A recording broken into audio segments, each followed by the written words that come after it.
Civardaki beylerin kaderini Gümüştekin'e bıraktı demek. Gündoğdu ve Tuğtekin'i kendine tabi kılmak için yaptıkları akıl alır gibi değil. Menzile ulaşmak için kızını da kız kardeşini de kullanacak kadar ciğeri bozuk bir insan müsveddesi bu Gümüştekin. Eminim Emir Saadettin'in her şeyden haberi vardır. Beyim, sadece Türkmen obalarını zapturapt altına almak için değildir bütün bu olup bitenler. Emir Saadettin köpeğin daha büyük bir hedefi vardır. Belli ki gözü daha yukarılardadır. Bilirim Artuk Bey. Sultan Alaaddin'in sarayını örümcek ağı gibi sarmaktır gayesi. Nasıl Uç Bey olarak kendine sadık bir iti getirdiyse, şehzade olarak da kendine sadık bir şehzadeyi getirecektir. Bu oyunu bozmak boynumuzun borcudur. Eyvallah beyim.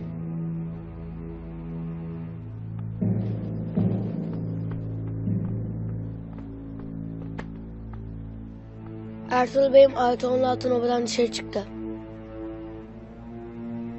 Turgut, Buyur beyim.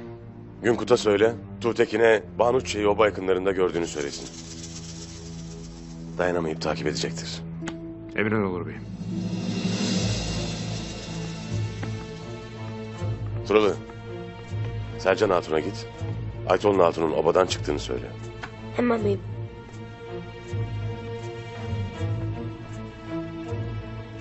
Allah yardımcınız olsun beyim.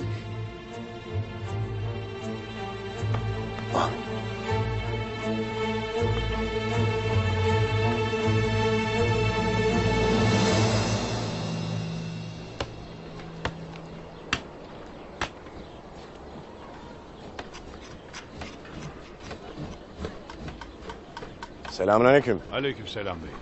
Kolay gelsin. Sağ olasın bey. Kazancınız bereketli ola. Sağ olasın bey. Kolay gele. Sağ olasın bey. Hoş geldin beyim. Eyvallah, eyvallah. Kolay gelsin. Allah ömürler versin Hoş beyim. geldiniz beyim. Selamünaleyküm. Aleykümselam, hoş geldiniz beyim. Selamünaleyküm. Aleykümselam, hoş geldiniz beyim. Hoş bulduk, hoş bulduk. Çarşıda işler ne alemde? Var mı bir sıkıntı? Yoktur beyim, her şey yolundadır. Allah eksikliğinizi göstermesin. Eyvallah, amin. Sağ olasın. Haydi, hayırlı kazançlar. Sağ olun beyim. Kolay gelsin. Bundan böyle çarşıdaki nizama daha fazla özen gösterilsin. Ahalinin dertlerine kulak verilip derman bulunsun. Bizden yana bir sıkıntıları varsa giderelim. Lakin zanaatkarlardan huzursuzluk yapan veya emirlere riayet etmeyen olursa cezalandırın. Emredersin beyim. Selamünaleyküm. Aleykümselam beyim. Kazancınız bereketli ola. Sağ olun, sefa geldiniz. Eyvallah.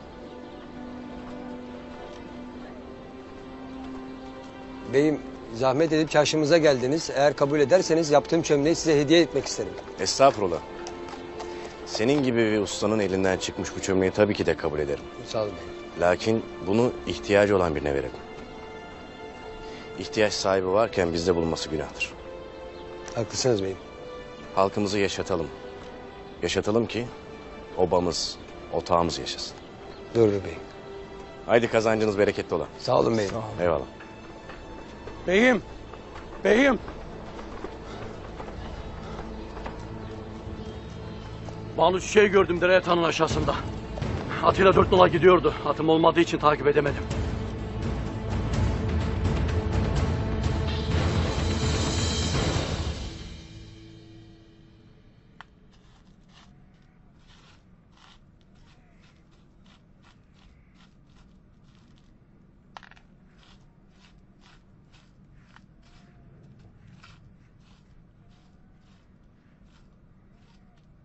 Destur var mı Sercan Hatun?